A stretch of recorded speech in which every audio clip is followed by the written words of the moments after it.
হরে কৃষ্ণ কৃষ্ণ কৃষ্ণ হরে হরে, হরে রাম রাম রাম হরে হরে। নমস্কার, সবাই কেমন আছেন? গীতা বিতান চ্যানেলের পক্ষ থেকে সবাইকে স্বাগত জানাই। আশা রাখি সবাই আমার প্রভুর দয়া সুস্থ আছেন, ভালো আছেন। আমরা এই জীবনে অনেক নানাবিধ সমস্যার মধ্যে দিয়ে থাকি এবং সেই সমস্যাগুলোর সমাধান খুঁজে জন্য অনেক চেষ্টা করি, কিন্তু কিছুই খুঁজে পাই না।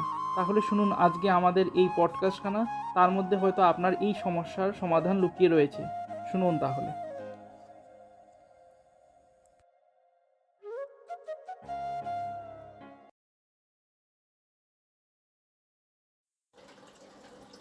সুখ, দুঃখ, মৃত্যু, মহামারী, এগুলো কখনো বলে আসে না, আবার জিজ্ঞাসা করেও আসে না। এমনই হয় দ্রুত ক্রীড়ার এই খেলায়। এক কারাগারের মতো, একটা মাকড়সার জালের মতো।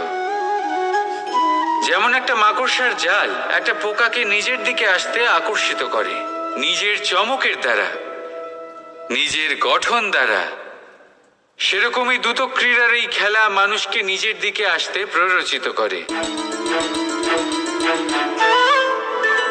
শেষে গিয়ে মানুষ আটকা পড়ে। পার্থক্য শুধু এটাই, যখন এক পোকা এই জালে জড়িয়ে পড়ে তখন সে তার প্রাণ হারায়। মানুষ যখন এই দ্রুত ক্রীড়ায় আকর্ষিত হয়, সে নিজের মান, নিজের ধন, সব কিছু হারায়, নিজের বিবেক হারিয়ে ফেলে। কিন্তু আপনি আপনার বিবেক কখনোই হারাবেন না।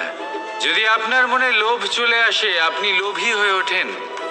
যদি আপনি দ্রুত ক্রীড়ার এই খেলায় আটকা পড়েন, তাহলে মনে রাখবেন, এই খেলা থেকে ফিরে আসা প্রায় অসম্ভবই বলা যায়।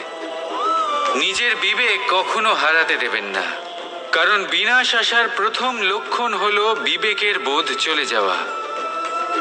এই প্ররোচনায় কখনো পা দেবেন না। আর আমার সাথে ভালোবেসে বলুন, রাধা রাধা। এত সময় ধরে আমাদের সাথে থেকে আমাদের পডকাস্ট শোনার জন্য অসংখ্য অসংখ্য ধন্যবাদ। আমাদের চ্যানেলের পরিবারের সকলকে অসংখ্য ধন্যবাদ। যারা আমাদের চ্যানেলে নতুন আছেন তাদেরকে অসংখ্য ধন্যবাদ।